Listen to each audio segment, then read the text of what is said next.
চল কোন hello viewers, আসসালামু আলাইকুম। আমি আসছি একটা রসুন উৎপাদন করছেন একজনের বাড়িতে। উনি প্রায় 3 বিঘা জমিতে রসুন চাষ করেছেন। তো সংরক্ষণ করছেন কীভাবে একটু জাস্ট দেখাই দাও। এই যে সব জায়গাতে ঝুলিয়ে ঝুলিয়ে রাখা হয়েছে। ওকে, তো এই যে দেখুন প্রত্যেকটা জায়গাতে, এবং পেঁয়াজও সংরক্ষণ করে রাখা হয়েছে। এখানে দেখাও কতগুলো জমিতে রসুন চাষ হয়েছে। ওই 3 বিঘার মতো। 3 বিঘা। একটু কম আছে।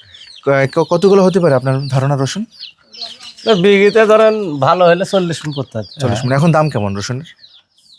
ভালো কিনা আপনার এই যে এই সাইজের কিন্তু মেটাল রসুন। হ্যাঁ হ্যাঁ, একদম মেটাল আপনার এই সাইজের হলে আপনার 5,000 টাকা বিক্রি হচ্ছে। 5,000 টাকা। তা আপনি কবে বিক্রি করবেন ভাবছেন?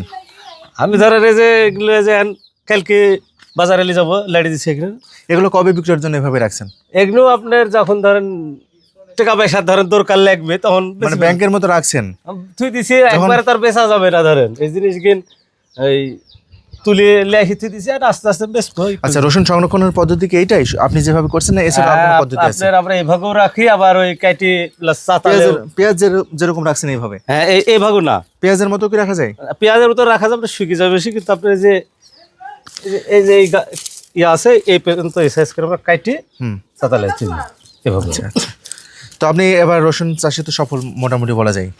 হ্যাঁ আলহামদুলিল্লাহ সফল। কিছুদিন যে অবস্থা ছিল রসুনে প্রচুর খরচ, তো হ্যাঁ অবশ্যই। 5 মাসের গড়ে গড়ে থাকে খরচ বেলায়। এই রসুন ধরেন যদি এখন যে বাজার, এই বাজার না হলে লস হয়ে যেত।